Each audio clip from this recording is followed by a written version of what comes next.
Hello అండి, welcome to Subbamma గారి వంటిల్లు అమృతంతో విందు.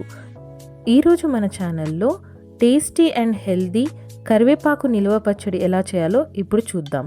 ముందుగా కరివేపాకును వాష్ చేసుకొని డ్రై చేసి పక్కన పెట్టుకోవాలి.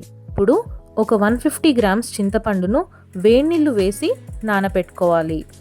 గుర్తుపెట్టుకోండి, వేడినీళ్ళు మాత్రమే వేసి నానపెట్టుకోవాలి. ఎందుకంటే నిలువ పచ్చడి కాబట్టి చల్లనీళ్ళు వేస్తే పాడైపోతుంది. మిగిలిన వేడినీళ్ళను పక్కన ఉంచుకోవాలి. మనం మిక్సీ చేసుకున్నప్పుడు వేడినీళ్ళను మాత్రమే యూస్ చేయాలి. ఇప్పుడు ఒక ప్లేట్లోకి ధనియాలు, జీలకర్ర, మెంతులు, వెల్లుల్లి, ఎండుమిర్చి తీసుకొని పక్కన పెట్టుకోవాలి. ఇప్పుడు ఒక ప్యాన్లో ఆయిల్ వేసుకొని ఇప్పుడు మనం పక్కన పెట్టుకున్న వెల్లుల్లి, మెంతులు, ధనియాలు, జీలకర్ర అందులో వేసుకొని ఫ్రై చేసుకోవాలి. ఇవి అన్నీ సిమ్లో పెట్టుకొని జాగ్రత్తగా ఫ్రై చేసుకోవాలి.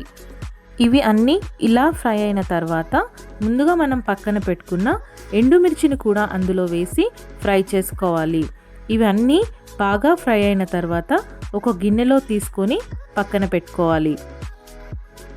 ఇప్పుడు అదే ప్యాన్లో మనం ముందుగా డ్రై చేసుకున్న కరివేపాకును కూడా వేసి మీడియం ఫ్లేమ్లో పెట్టుకొని కలుపుతూ ఫ్రై చేసుకోవాలి. గుర్తుంచుకోండి, కరివేపాకు మాత్రం బాగా రోస్ట్ అవ్వకూడదు. ఇలా ఫ్రై అయితే సరిపోతుంది. ఇప్పుడు ముందుగా ఫ్రై చేసి పక్కన పెట్టుకున్న ఐటమ్స్ అన్నీ మిక్సీలో వేసి టేస్ట్కి సరిపడా సాల్ట్, కొంచెం బెల్లం కూడా వేసి మిక్సీ చేసుకోవాలి.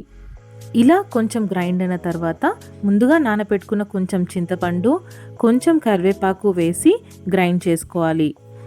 ఇలా కొద్దిగా గ్రైండ్ అయినప్పుడు ఆ వేడి నీళ్ళు మాత్రమే వేసుకుంటూ మెత్తగా పేస్ట్ లాగా ఇలా గ్రైండ్ చేసుకోవాలి. ఇలా గ్రైండ్ అయిన దాన్ని ఒక గిన్నెలో తీసుకొని పక్కన పెట్టుకోవాలి. పచ్చడి పోపు కోసం ఆవాలు, కరివేపాకు, ఎండుమిర్చి, వెల్లుల్లి రెడీగా ప్లేట్లో పెట్టుకోవాలి. ఇప్పుడు ఆయిల్ హీట్ చేసుకొని అందులో వెల్లుల్లి, కరివేపాకు, ఎండుమిర్చి, ఆవాలు వేసుకొని ఫ్రై చేసుకోవాలి. అవి కొంచెం ఫ్రై అయిన తర్వాత అందులో కొద్దిగా పసుపు కూడా వేసి ఫ్రై చేసుకోవాలి. తర్వాత కొద్దిగా ఇంగువ కూడా వేసుకొని ఫ్రై చేసుకోవాలి.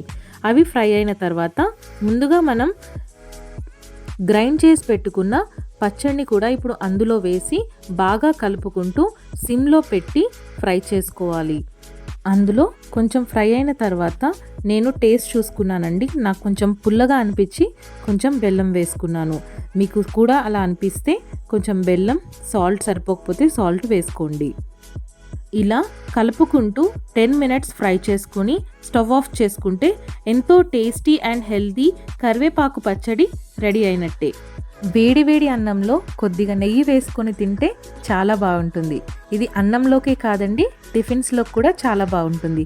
మీరు కూడా మీ ఇంట్లో ట్రై చేసి టేస్ట్ ఎలా ఉందో తప్పకుండా చెప్పండి. Thank you so much for watching అండి. Please like, share and subscribe. మళ్ళీ మరొక వంటతో మళ్ళీ కలుద్దాం. థ్యాంక్ యూ సో మచ్ అండి.